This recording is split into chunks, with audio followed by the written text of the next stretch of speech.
మండల సిద్ధయ్య నంద్యాల సాధారణ పార్టీలకు ఆహ్వానిస్తా ఉన్నాం.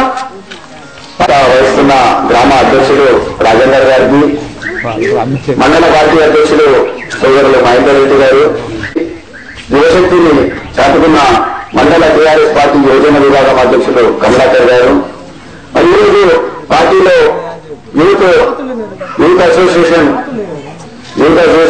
ఆర్ సురేష్ గారి ఆధ్వర్యంలో పార్టీలో చేరిన పెద్దలు, పిల్లలు, యువకులందరూ కూడా అందరికీ కూడా నేను శుభాకాంక్షలు తెలియజేస్తున్నాను. మిత్రులారా, ఇప్పుడు ఓట్లు లేవు అయినా కానీ ఇవాళ ఇంతమంది కూడా మరి పార్టీలో చేరడానికి కానీ ఈరోజు పల్లెవాడ కార్యక్రమంలో కానీ పాల్గొంటున్నారంటే ఇవాళ మన తెలంగాణ తల్లి మన వైపు దీనంగా చూస్తున్నది. ఇవాళ ఆంధ్ర పాలకుల చేతులలో ఖైదీలై బెయిలీలు వేసుకొని సంఖ్యలు వేసుకొని ఈరోజు తన విధులైన మనందరి వైపు దీనంగా చూస్తున్నది. నన్ను విముక్తి చేయండి. నేను చాలా మంది మాట్లాడినప్పుడు చెప్తుంటారు, మన వాళ్ళు కూడా మాట్లాడినప్పుడు చెప్తున్నారు, అది తెలంగాణలో ఏమున్నదిరా, అసలు కాలువలు లేవు, చెరువులు లేవు, ప్రాజెక్టులు లేవు, కరెంటు చక్కగా రాదు, పని చేయరు, బద్దకస్తులు 11-12 దాకా ఇవ్వరు. అసలు తెలంగాణ వాళ్ళంతా బద్దకం, ఆంధ్ర వాళ్ళు ఉన్నదే మనం ఇవాళ వేలపోతున్నాం అనే విధంగా కొంతమంది మేధావులు చాలా సార్లు మాట్లాడారు. కానీ తెలంగాణ ఎప్పుడు కూడా వెనుకబడ్డ రాష్ట్రం కాదు, వెనుకబడ్డ ప్రాంతం కాదు.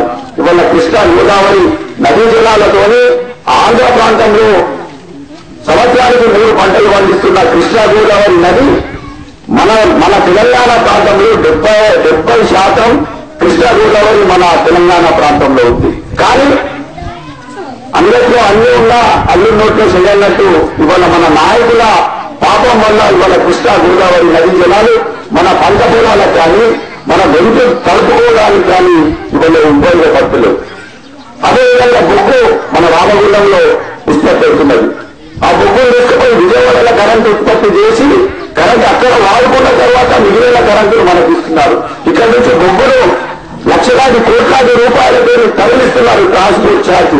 కానీ ఇక్కడే బొగ్గుతోని ఇక్కడే కరెంటు ఉత్పత్తి చేసినట్లయితే మనకి ఇంకా తక్కువ ధరకు మన తెలంగాణలో ఒక్క క్షణం కూడా కరెంటు ఇవ్వకుండా కరెంటును ఇచ్చే సౌకర్యం ఉన్నప్పటికీ కూడా మరి ఆంధ్ర ఏదైతే ఈ నార్ల తాతారావు అనే వ్యక్తి దానికి, కానీ ఇవాళ మహబూబ్నగర్ జిల్లా దేశంలోనే వలస కార్మికులకు ప్రసిద్ధి.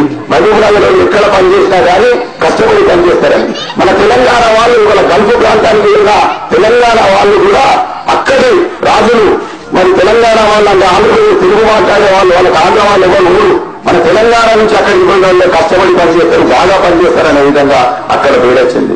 కానీ ఇవాళ తెలంగాణను అన్ని విధాలు అణగదొక్కడానికి ఆంధ్ర పాలకులు తెలంగాణ వాళ్ళకి ఏమీ చేతగాటనేది ఒకటి ప్రచారం చేసుకుంటా వస్తున్నారు. మరి ఇవాళ మన తెలంగాణ తల్లి గత సంవత్సరం డిసెంబర్ 9న మన రాష్ట్రాన్ని మనం సాధించుకున్నాం.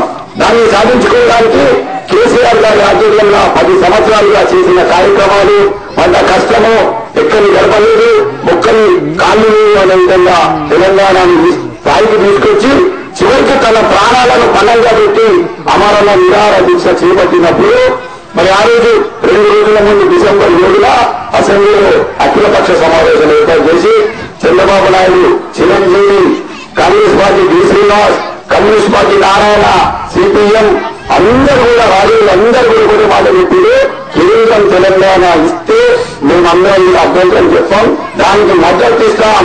ఈ టీడీపీ చంద్రబాబు మాకు వచ్చింది, మా కష్టాలు తీర్పులు మన సైనికుల పిల్లలకు ఉద్యోగాలు వస్తాయి, మా అన్నలు ఇక్కడ చేయడానికి వ్యవసాయానికి నీళ్లు లేక గంపులకు మీరు డబ్బులు పంపిస్తారని మీరు చెప్తున్నా, భార్యకు పిల్లలకు కాచకు కాలు తప్పిన ముసలి తల్లిదండ్రులకు డబ్బులు రావడం లేదు. కానీ వాళ్ళ సేవలు తగ్గలలో పెట్టి వస్తున్న రోజులు ఇక మా తెలంగాణ వస్తే మనకు ఎదురుగాయని ఉదాహరణ మా కన్న ముందర చూసిండ్రు, ఎంతో మంది మన యువకుల జాబులు చూసిండ్రు, ఎంతో మంది ఆత్మహత్యలు చూసారు. కాబట్టి వాళ్ళందరూ కూడా ఇంత చేస్తున్న మాకు స్వాగతం చేసి తెలంగాణ కోసం నేను ఎప్పుడు కూడా రంగండి మీతో ఉంటామని చెప్పినందుకు నేను తెలియజేయడం ధన్యవాదాలు తెలియజేస్తూ మళ్ళీ డిసెంబర్ 30న మనకు వ్యతిరేకంగా నిధులు తెచ్చినట్లయితే ఉద్యమించడానికి మీరందరూ కూడా సన్నద్ధంగా.